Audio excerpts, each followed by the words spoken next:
Hey guys, tonight we're heading somewhere windswept, wide open, and just a little bit wild, the Mongolian steppe. Picture yourself wrapped in a thick wool blanket inside a round, low-ceilinged yurt. Outside, the wind whistles over miles of grasslands, and somewhere in the distance, a horse neighs like it's auditioning for a role in a medieval war movie. Inside, though, it's cozy. A fire crackles, goats bleat softly beyond the canvas wall, and you've just woken up on a felt mat, rubbing your eyes and wondering what games today will bring. So, before you get comfortable, take a moment to like the video and subscribe, but only if you genuinely enjoy what I do here.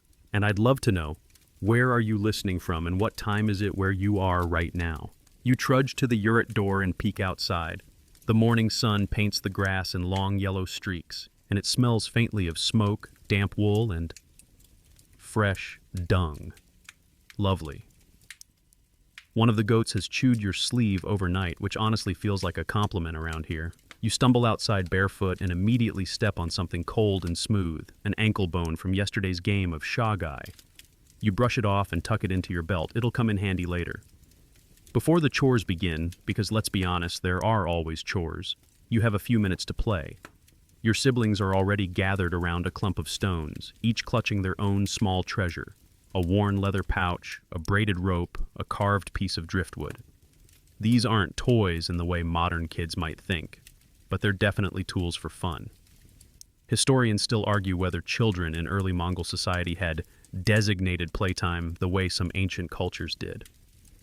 But what's clear is this: play was constant, often improvised, and absolutely everywhere. You're about 5 years old, which, by steppe standards, means you're basically an apprentice adult. You're already learning to recognize the different bleats of your family's goats and how to avoid getting kicked in the ribs by a startled yak.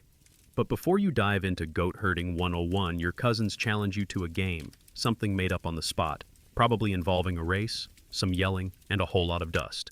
Even though life is tough, brutal winters, constant travel, and the occasional wolf, you never feel like you're missing out. Your world is alive with sound, motion, and freedom. It's a place where play and survival blend together until they're nearly the same thing. You run barefoot over soft earth, laughing as a gust of wind nearly knocks you over. Someone throws a piece of dried dung at you, and you dodge like a trained warrior.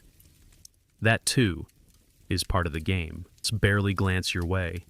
They're used to the shrieks and stomping feet. Maybe they even smile a little. After all, once upon a time, they played the same games, stepped on the same goat bones, and wrestled the same muddy cousins.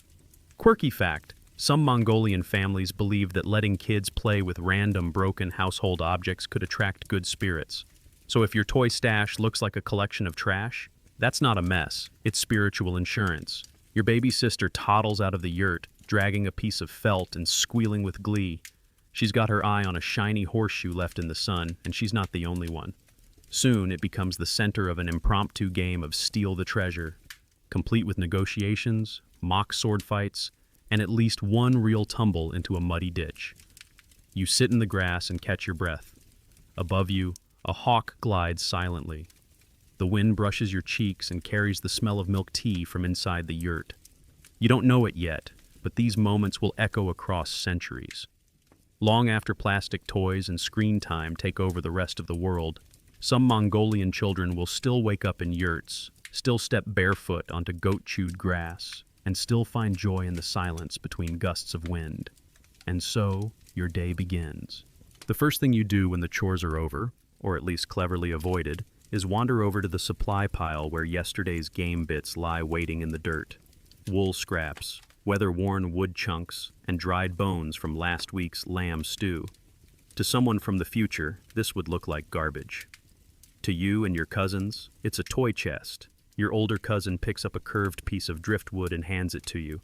"It's a horse now," she says, and just like that, it is. In the world you live in, everything has the potential to become something else. Wool becomes a baby, wood becomes a bow, and bones. Well, bones are everything, especially ankle bones. But not yet. We'll get to the games of Shagai soon. Right now, you and your friends are on a mission to build a fortress. Using a ring of stones for walls, scraps of felt for banners, and one very smug-looking beetle to guard the main gate, your army assembles. It's funny how something like boredom rarely exists here. You don't wait around for fun, you make it. And that's something kids on the Mongolian steppe have done for centuries. Mainstream historical records tend to overlook the playful side of nomadic life. Most focus on the conquests, the battles, the cold, hard numbers. But archaeologists now pay closer attention to domestic debris, chewed leather straps, broken wooden figurines, tiny woven bundles that look suspiciously like makeshift dolls. One theory suggests that Mongolian children made their own toys out of discarded tools. A snapped arrow becomes a spinning top. A bit of horsehair? Suddenly, you've got a puppet with the world's worst haircut. And here's the thing. They worked. These toys weren't fragile. They were made for tough love. You'd slam them on the ground, throw them at goats, dunk them in water, and they'd come out fine. Today, you're making a ball, not a soccer ball. Those don't exist for another few centuries. But a ball, nonetheless. You use a bundle of rags, tie it tightly with sinew, and give it a test kick. It flies, sort of. Your cousin chases after it, shrieking with laughter, until he trips over a sheep and vanishes in a puff of dust. This prompts an impromptu game of chase the ghost ball, which ends 10 minutes later when someone gets their foot stuck in a cooking pot and can't get it off. You pause to rest near the yurt, watching the fabric walls ripple in the wind. The clouds above stretch like wool across the sky, and you can smell butter melting in a nearby pan. Time slips slowly here, like smoke from the fire. Fringe tidbit time. There are ancient Mongolian lullabies that reference children playing with woolen horses and wooden eagles, suggesting these toys weren't just real, but culturally important. Play wasn't only practice for adulthood, it was a way of connecting with ancestors, animals, and the spirit world. Some scholars even argue that toy making was a respected activity in some clans. The better your toy, the more popular you were. And in a society that relied on cooperation, popularity wasn't just nice, it was survival. Your grandmother calls out for help. You race over, heart still thudding from the game, and take the pot from her. She smiles, hands you a piece of dried cheese, and shoos you off. You sit with it in the grass, nibbling, watching the shadows grow longer. And then, in the quiet, you spot something half buried by the firewood. It's a flat, round stone, polished smooth. Not quite a bone, not quite a tool, a mystery object. To you, it's instantly a moonstone, and you declare it magical. Your cousins groan, they've heard this story before, but they still gather around, ready for your improvised tale of sky spirits and forgotten warriors. You hold up the stone like it's sacred. Whoever holds this, you whisper dramatically, must tell a secret, or fart. Your cousin snorts so hard she spits out her tea, and the circle of laughter continues, because in your world, every item has potential. Wool, wood, bones, rags, even rocks. If it can be touched, it can be played with, and if it can be played with, it can teach, distract, comfort, and sometimes even make you a legend. By midday, the sun hangs low but bright, like a sleepy eye half closed behind drifting clouds. You and your cousins have gathered a fresh pile of sheep ankle bones. Shagai, as they're called. These aren't just leftovers from dinner. They're the cornerstone of the most beloved game on the Mongolian steppe. You pick up a bone and run your fingers over its ridged surface. It's tiny, smooth on two sides, bumpy on the others. It fits perfectly in your palm, like it was made for throwing. Which, as it turns out, it kind of was. Shagai is more than one game. It's an entire genre. The bones can be flicked, tossed, traded, or arranged depending on your mood and your skill. You sit cross-legged as your cousin sets down 4 bones carefully. Each side of the ankle bone represents a different animal: horse, sheep, camel, or goat. You roll them like dice and call out the results. 2 horses, 1 goat, a camel. The rules change depending on who's playing. Sometimes it's about matching. Sometimes it's about flicking one bone to knock over another. Sometimes it's just about who can make the bones land upright the most times in a row. But no matter the version, there's always laughter, bragging, and maybe some very minor cheating. Mainstream historians often cite Shagai as one of the oldest continuously played games in Central Asia. Some ankle bones found in burial sites date back thousands of years. And yes, some still show little notches carved into them, like ancient game pieces lovingly personalized by long-forgotten children. But here's the weird part. The bones aren't just toys. They're fortune-telling tools. Adults, your grandmother for example, might scoop up a few bones, cast them on a wool mat, and declare a future. A good omen if more horses appear. A bad one if the bones clatter apart like nervous goats. Historians still argue whether Shagai originated as a spiritual practice or if the fortune-telling came later, once the kids taught the adults how fun it was. You line up your pieces and prepare for the next round. Your cousin flicks a bone expertly across the mat. It skips 3 times, spins, and knocks yours clean off the edge. Gasps echo from the circle. A perfectly executed shot. Again, you say, grinning. Best of 5. You don't keep score on paper. You keep it in the way your friends laugh, the way your heart pounds, the way your fingers get dusty from the ground. You can feel it. Play becomes performance, performance becomes ritual, and yet, it's always just a game. Always about connection.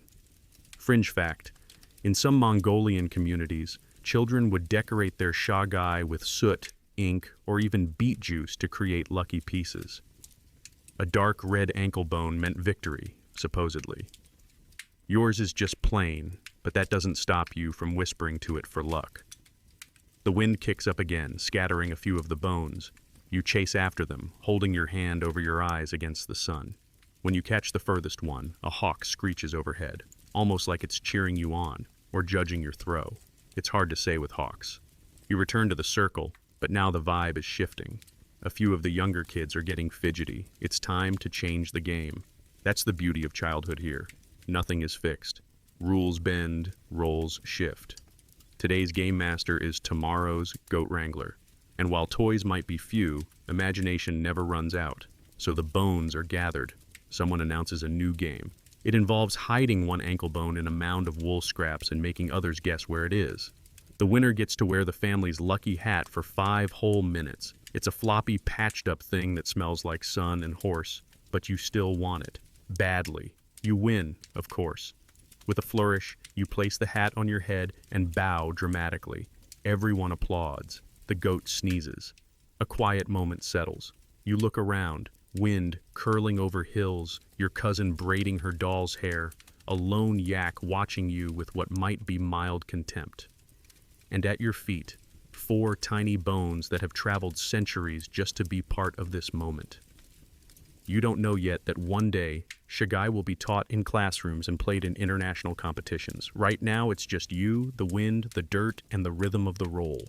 You're back outside now, the wind tugging gently at your sleeves as you approach the wide, open plains with your cousins.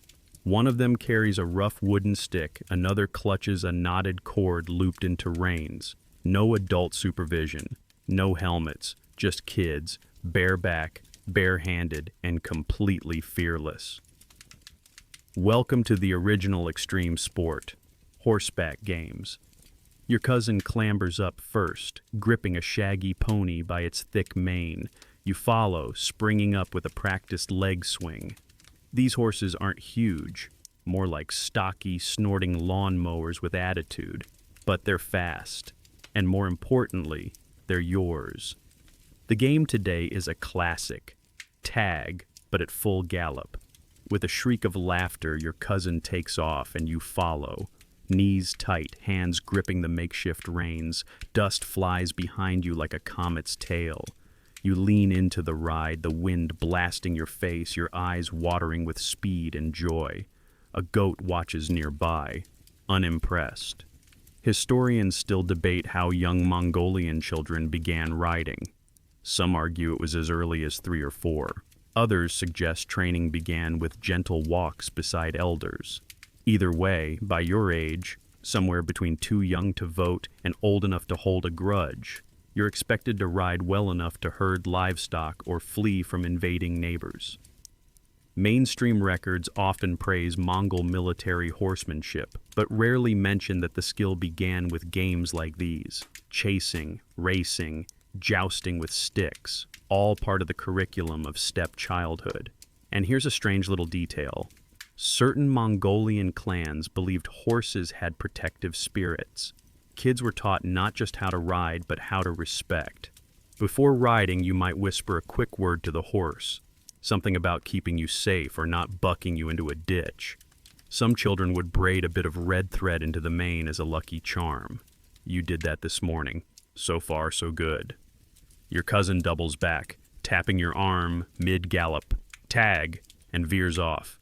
You wheel around yelling in protest, and the chase renews. Far off, your grandmother watches while pretending not to. She sips tea and shakes her head, but you catch the hint of a smile. Soon, others join in. The field becomes a whirlwind of hooves and laughter. Someone loses a boot. Another drops a felt doll, which is scooped up and held like a stolen treasure. There's no score, no teams, just speed, instinct, and delight. Fringe fact: ancient Mongolian songs mention children riding the wind and describe racing across valleys before breakfast. Whether poetry or partial truth, it paints a vivid picture of life where motion meant freedom. As the sun begins to tilt westward, the horses slow, panting. You slide off yours, legs shaky, heart soaring. The grass is flattened in wide paths of play. Everyone collapses in a laughing heap, limbs tangled, hair wild, boots missing. You lie on your back, staring at the sky, clouds drifting like wool scraps. Your hands smell like sweat, horse, and the summer earth. And somewhere deep inside, a sense that you've just completed something ancient. Not just a game, but a ritual. A rite of passage. A whispered inheritance of skill and joy.